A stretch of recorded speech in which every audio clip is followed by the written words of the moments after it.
عمر بن عبدالعزیز اس تخت پہ بیٹھے جس پہ بنو امیہ کے ظالم حکمران بیٹھے تھے، عبد الملک بن مروان، پھر ولید بن عبد الملک، پھر سلیمان بن عبد الملک، اور چوتھے عمر بن عبدالعزیز۔ عبد الملک ان کے سگے چچا تھے، عمر بن عبدالعزیز اور عبد الملک بھائی تھے، مروان کے بیٹے تھے۔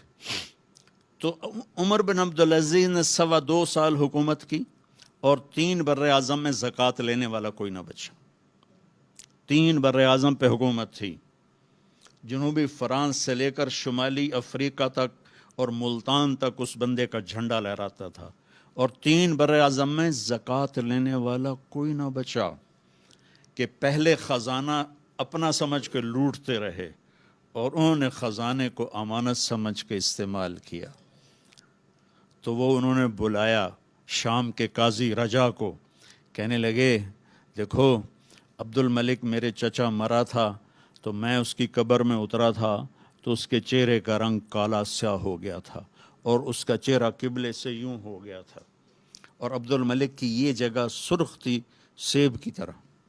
پھر میں نے ولید کو قبر میں اتارا، وہ اس کی کفن کی گیرا کھول کے دیکھا تو اس کا چہرہ ادھر تھا اور کالا سیاہ تھا۔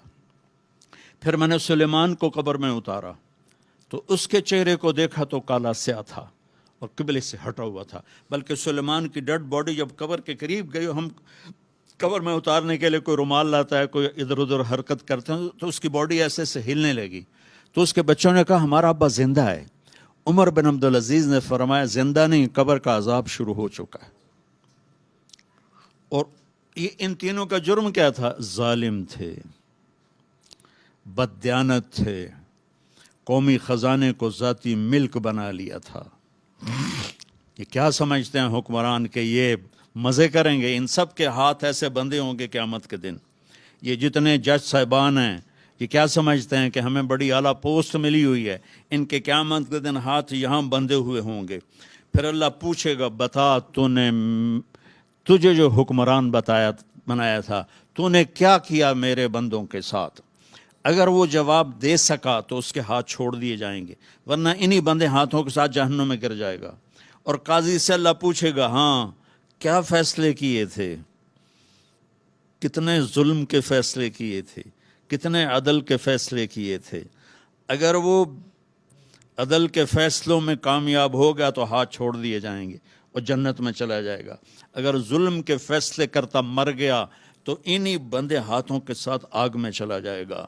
بھائیو آخرت بھی ہے، بھائیو صرف دنیا نہیں ہے، آخرت بھی ہے۔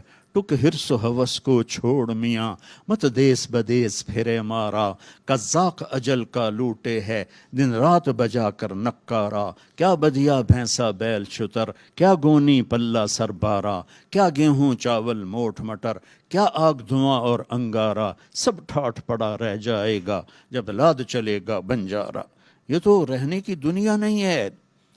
الدنیا ثلاثۃ ایام، میرے نبی فرماتے تھے میں پاؤں اٹھاتا ہوں تو رکھنے کی امید نہیں ہوتی، سانس اندر لے جاتا ہوں تو باہر نکالنے کی امید نہیں ہوتی۔ تو بھائیو اللہ کے واسطے اپنی آخرت کا سودا نہ کرو، دنیا کا سودا کرنا پڑے تو کر دو۔ کیوں حسین ذبح ہو گئے 72 سمیت، 16 اہل بیت اور باقی جان نثار، کیوں اتنا قیمتی خون ذبح ہو گیا؟ کہ ایک طرف دنیا تھی ایک طرف آخرت تھی، انہوں نے آخرت کو گلے لگایا، نیزوں پہ سر چڑھ گئے۔ عاشق کا جنازہ ہے ذرا دھوم سے نکلے، محبوب کی گلیوں سے ذرا گھوم کے نکلے، چڑھ گئے نیزوں پر۔ اور یزید نے دنیا بنا لی، آج تک لعنت پڑ رہی ہے۔